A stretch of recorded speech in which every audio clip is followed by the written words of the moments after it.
Hello friends, आदर्श music classes में आप सभी का स्वागत है। आज हम लोग देखेंगे संगीत से संबंधित 20 इम्पोर्टेंट क्वेश्चन, जो कि हम लोग के TR1 जो परीक्षा हुआ था उससे पहले जो ए स्टेट में पूछा गया प्रश्न है, वही प्रश्न आज हम कराएंगे। 100 प्रश्न आता है तो बारी बारी से आप लोगों का 5 सेशन में इसको 20-20 क्वेश्चन करके करा देंगे ताकि वीडियो लंबा ना हो। चलिए शुरू करते हैं। पहला क्वेश्चन है कि नाद के कितने गुण हैं। आप सब बताइए कि नाद के कितने गुण होते हैं। आप सब जानते होंगे। Option A 5, option B 3, option C 4, option D इनमें से कोई नहीं। आप लोग के हम पिछले वीडियो में बताए हैं कि नाद के कितने गुण होते हैं। तो आप सब जानते होंगे नाद के 3 गुण होते हैं। कौन कौन होता है? एक होता है आपका तारता, दूसरा होता है तीव्रता और तीसरा होता है जाति अथवा गुण। ये तीनों नाद के गुण हैं। इसमें ऑप्शन बी राइट आंसर। नाद के कितने गुण? तो नाद के 3 गुण होते हैं। चलिए अगला क्वेश्चन है आप लोग का दूसरा नंबर। संगीत में कितने वर्ण हैं? आप सब बताइए कि संगीत में कितने वर्ण हैं। Option A 5, option B 3, option C 4, option D इनमें से कोई नहीं। आप सब बताइए कि संगीत में कितने वर्ण हैं।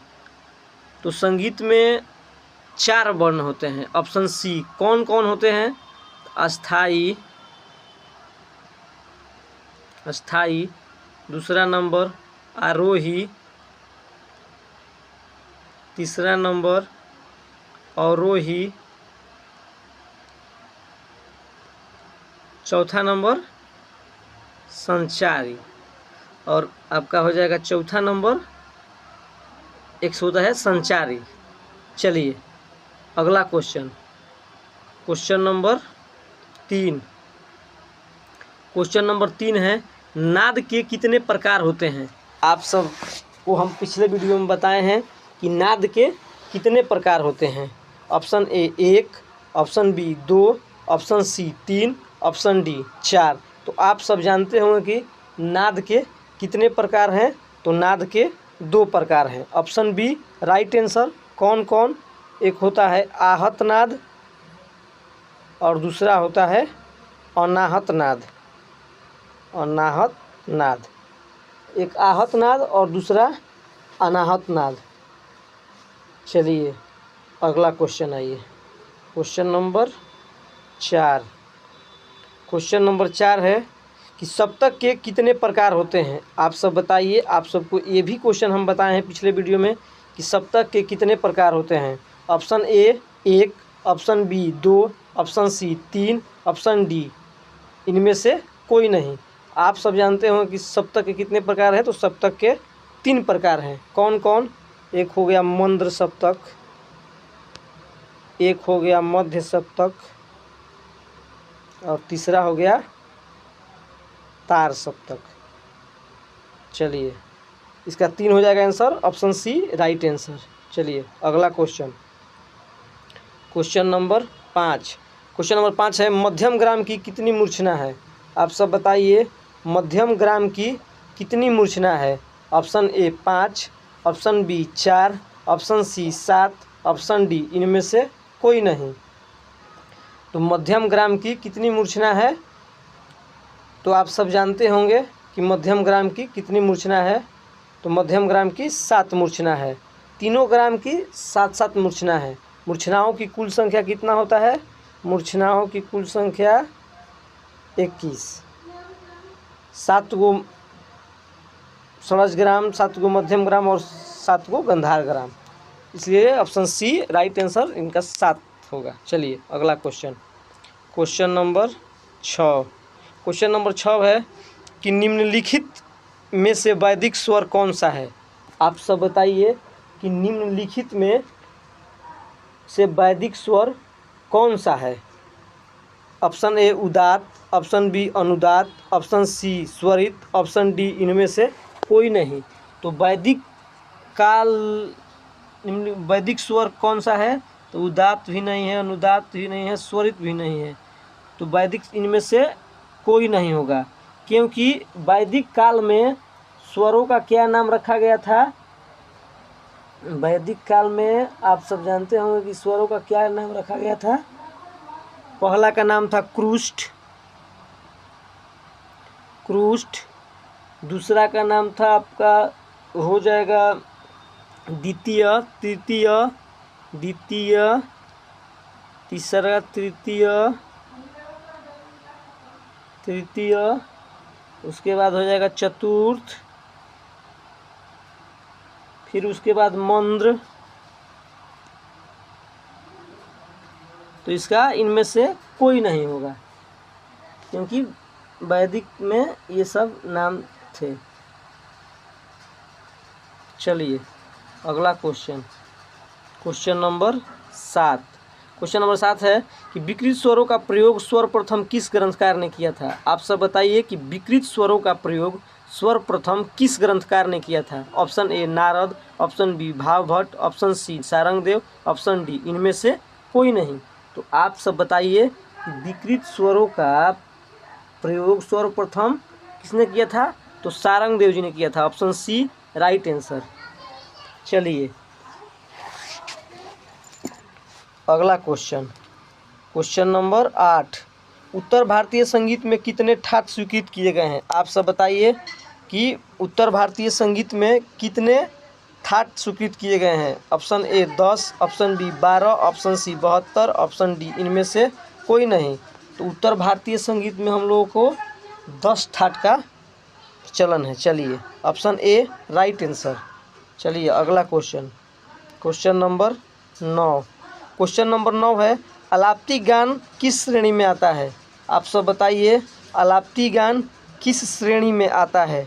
ऑप्शन ए गीति गान, ऑप्शन बी निबद्ध गान, ऑप्शन सी अनिबद्ध गान, ऑप्शन डी इनमें से कोई नहीं। तो अलाप्ती गान आप सब जानते होंगे कि अनिबद्ध गान के अंतर्गत आता है। ऑप्शन सी इसका राइट आंसर होगा। चलिए अगला क्वेश्चन नंबर 10। क्वेश्चन नंबर 10 है रागांग पद्धति किसने स्थापित की?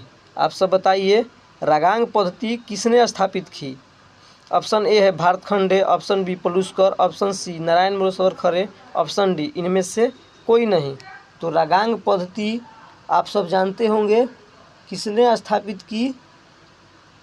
तो हम लोग के पंडित विष्णु नारायण भारतखंडे जी ने रागांग पद्धति का पद्धति स्थापित की थी।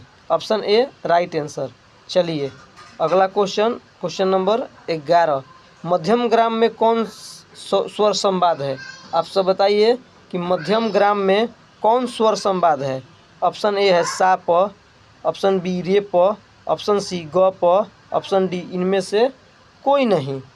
तो आप सब जानते होंगे कि मध्यम जो हम लोग का ग्राम है इनमें कौन स्वर एथी है?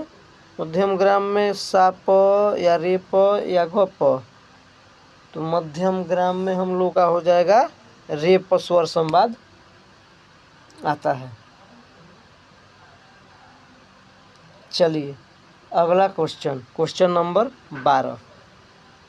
क्वेश्चन नंबर 12 है राग रागनी वर्गीकरण के कितने भेद हैं? आप सब बताइए कि राग रागनी वर्गीकरण के कितने भेद हैं?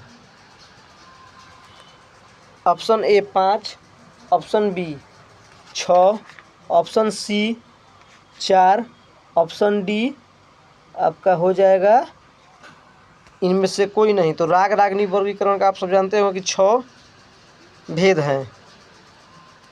चलिए अगला क्वेश्चन नंबर 13। उत्तरायता क्या है? आप सब बताइए। आप सब जानते होंगे कि उत्तरायता क्या है? ऑप्शन ए गमक, ऑप्शन बी मूर्छना, ऑप्शन सी स्वर, ऑप्शन डी इनमें से कोई नहीं। तो उत्तरायता क्या है? उत्तरायता मूर्छना है। आपका उत्तरायता एक मूर्छना है। उत्तरायता आप सब कमेंट में बताइएगा उत्तरदाता किस ग्राम का मूर्छना है, कमेंट करके आप सब बताइएगा। चलिए अगला question, question number 14। Question number 14 है कि अर्धमागधी किस शैली का प्रकार है। आप सब बताइए कि अर्धमागधी किस शैली का प्रकार है। ऑप्शन ए गीति, ऑप्शन बी आलाप, ऑप्शन सी प्रबंध, ऑप्शन डी इनमें से कोई नहीं। अर्धमागधी किस शैली का प्रकार है?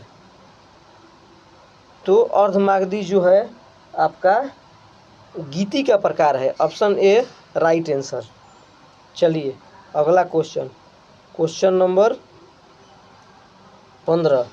क्वेश्चन 15 है थाट राग वर्गीकरण किसकी देन है। आप सब बताइए थाट राग वर्गीकरण किसकी देन है। Option A Lochan, option B Matang, option C Bhatkhande, option D इनमें से कोई नहीं। तो थाट राग वर्गीकरण भातखंडे जी का देन है। Option C right answer. चलिए अगला क्वेश्चन, क्वेश्चन नंबर 16। क्वेश्चन 16 है कि मोहन वीणा किस वाद्य का विकसित रूप है। आप सब बताइए कि मोहन वीणा किस वाद्य का विकसित रूप है। Option A tabla, option B sarod, option C guitar, option D इनमें से कोई नहीं। तो आप सब जानते होंगे, आप सब बताइए। तो मोहन वीणा किस वाद्य का विकसित रूप है। तो मोहन वीणा गिटार का विकसित रूप है। Option C right answer. चलिए अगला क्वेश्चन, अगला क्वेश्चन है कि भातखंडे के अनुसार किस श्रुति पर कोमल धैवत है। आप सब बताइए कि भातखंडे के अनुसार किस श्रुति पर कोमल धैवत है। ऑप्शन ए 16वीं श्रुति पर, ऑप्शन बी 17वीं पर, ऑप्शन सी 18वीं पर, ऑप्शन डी इनमें से कोई नहीं। तो भातखंडे के अनुसार 16वीं श्रुति पर कोमल धैवत है। चलिए अगला क्वेश्चन,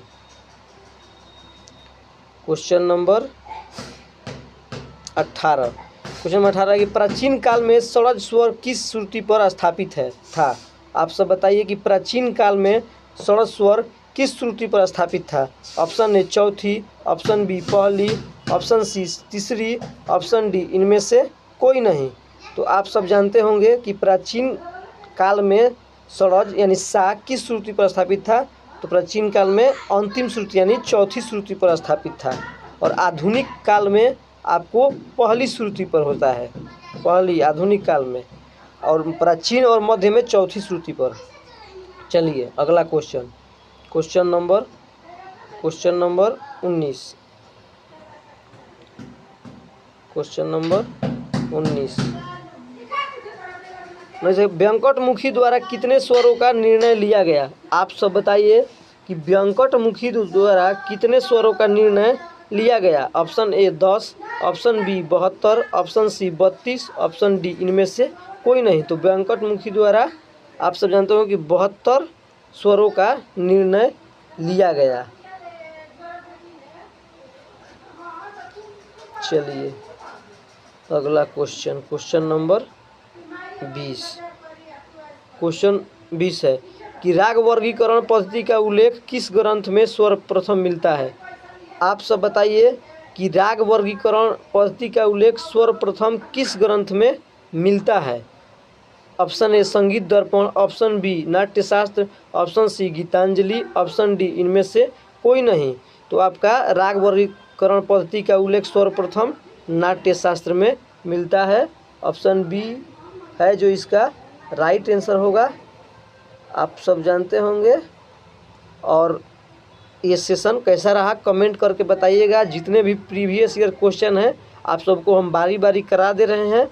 ये स्टेट पेपर 1 का है जो हम लोग को TRE 1 से पहले हुआ था इसका एग्ज़ाम, उसी का ये सब क्वेश्चन है।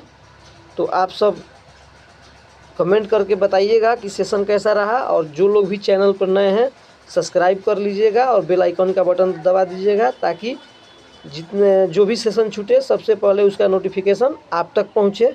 चलिए धन्यवाद।